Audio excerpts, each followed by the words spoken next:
આ દલપતભાઈ જોઈ લ્યો. દલપતભાઈ હાય કહી દો, ઓળખતા જો તમે. જોઈ લો આવી રીતે કંઈક પટાવાળો હલર કામ કરે.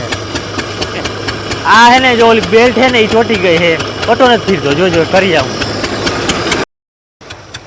તો કેમ છો મિત્રો? મજામાં ને? હવે તો મજામાં જ હશો, કારણ કે મારા બ્લોગ જોતા હોય ને જુગાડી મજામાં જ હોય છે. તો આપણે પટાવાળો હલર બનાવ્યું હતું, મેં તમને કીધું હતું. ઘણાને કોમેન્ટ આવ્યા હતા એમાં, તો એ કોમેન્ટનો જવાબનો વિડીયો મેં બનાવ્યો હતો, પણ એ કે કારણોસર ડિલીટ થઈ ગયું. આગલા વિડીયો મેં તમને કીધું, પણ આ વિડીયોમાં તમને હે ને હલર ચાલુ જ છે. ચાલુમાં હે ને તમને કોમેન્ટનો જવાબ દેતો જાય. બ્લોગમાં કન્ટિન્યુ રહેજો. બ્લોગ ઇન્ટરેસ્ટિંગ થવા ને તમારે બેન કોમેન્ટ એવા આવ્યા ને તે આપણે કામે થતું જાય ને તમારા કોમેન્ટના જવાબે દેતો જાય. તો આજે જો સવારના પોરમાં આપણે ભર હતા ને જે આગલા પરલી ગયા હતા એને પાથરી દીધા, અને હજી આ જો કારા ભર હે. બાકી જે ઓલા હે ને એ આગલો ઉલ્લેખ જોયો હોય ને ખબર હે, એ ભરમાં કાગળ હતું. એ ભરને કંઈ નથી જોઈ લ્યો, કલર એવો ને એવો હે. અને સ્પેશિયલ તમને મળાવું અમારા દલપતભાઈથી. પરવાના વ્યૂઅર રહે ને એને ખબર હે આ દલપતભાઈ હે. જોઈ લ્યો. દલપતભાઈ હાય કહી દો, ઓળખતા જો તમે. કેમ કે પરવાય આપણે કામ કરવા આવેલા હે અને અવારે આવ્યા દેવગઢ બારિયાના હે. પરવાના જૂના વ્યુઅર હે ને મારા, એ ઓળખતા હે. તો આવી રીતે કંઈક આપણું પટારું હલર હાલે બતાવી દઉં જો તમને. અને બાકી તો હજી ત્યાં ધાર પડે છે જો, અને સવારે પાથરી દીધા હતા ભર, પણ આ જો કોઈ હજી છે ને સોચલા જેવું છે, નીકળે એમ નથી. ધરા રાખી મશીન, કેમ કે પાછી વરસાદની આગાહી છે, જાણવા મળ્યું અમને. જોઈ આવી રીતે કંઈક પટાવાળો હલર કામ કરે. આ હે ને જો ઓલી બેલ્ટ છે ને એ ચોટી ગઈ છે, પટો નથી ફીરતો. જોજો કરી આવું. આ બધું આનું કારણ.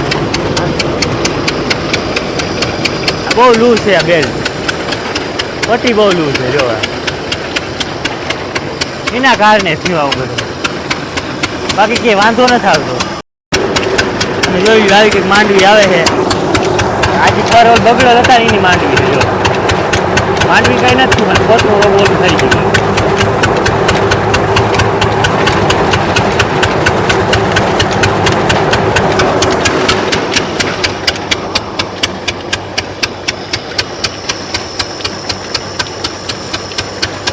જોયું આવી રીતે હાલે છે.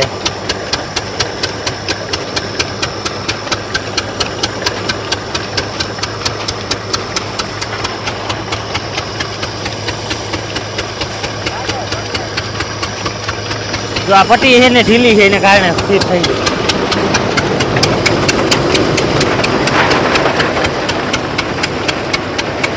આ પટ્ટી બહુ લૂઝ છે કે વધારે પાથરા હોય ને તો ચોટી જાય પટો. હજી આ ભર પડ્યા જતા, અને હજી ઢીકલો હોય ને એમાં તો બહુ ઓછું નુકસાન થયું, કેમ કે હરખોર કવર કરીને ઢાંકી દીધો હતો. બાકી તો આ બગડી જાય. જે ટોલી ગઈકાલે મેં ખાલી કરી, જો મેં વિડીયો મોકલી દઈ, નૈકની ધૂળે જ ઉડી પડી. આ હા બગડી ગયો છે માથે અંદર કંઈ નથી થયું બીને, લોકો બગડી ગયું કલરમાં. જો વાની જેવું થઈ ગયું હા પાવડર. હવે આપણે કમેન્ટ તમારા લઈ. પેલો કમેન્ટ એ હતો કે ખર્ચો કેટલો, ઘણેનો કોમેન્ટ હતો. ખર્ચોમાં 30-35 હજારને આડેગાડે આવી ગયો છે, કેમ કે ઘરે બનાવ્યું ને એટલે બહાર બનાવો તો 50-60 હજારનો ખર્ચો આવી જાય છે. અને બીજું એક ભાઈનો પ્રશ્ન હતો રોલર અમે ઘરે જ બનાવ્યા બે સાઈડના. એ ઘરે જ વિડીયો છે જ પ્રોપર આપણે યુટ્યુબમાં જોઈ આવજો. એમાં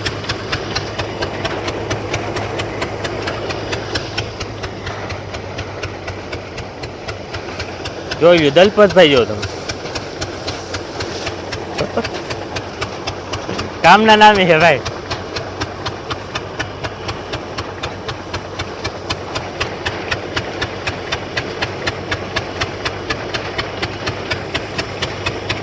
ગીતા હલર હતું ને એટલે તમારે ભર એટલાય રહ્યા.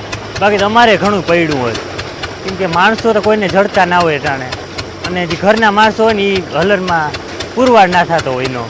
પણ આવું હોય ને હલર હજી તો આપણે કરવાનું છે. જો માંડવીનું ઢીકલાનું જ્યાંથી ખુપડીમાં દેડવા આવે ને ડાયરેક્ટ છે ને ઓટોમેટિક વયા જાય ટોલીમાં, એવું કરવાનું. એક ભાઈનો કોમેન્ટ હતો એ થઈ જાય, પણ હા ભાઈ એ થઈ જાય, પણ એ અવારતા કરવાનું હતું. પણ પછી માંડવી પાકી ગઈ એટલે પરવા ઉપર રાખવાનું છે. હવે પરવા આપણે એ કરવાનું છે.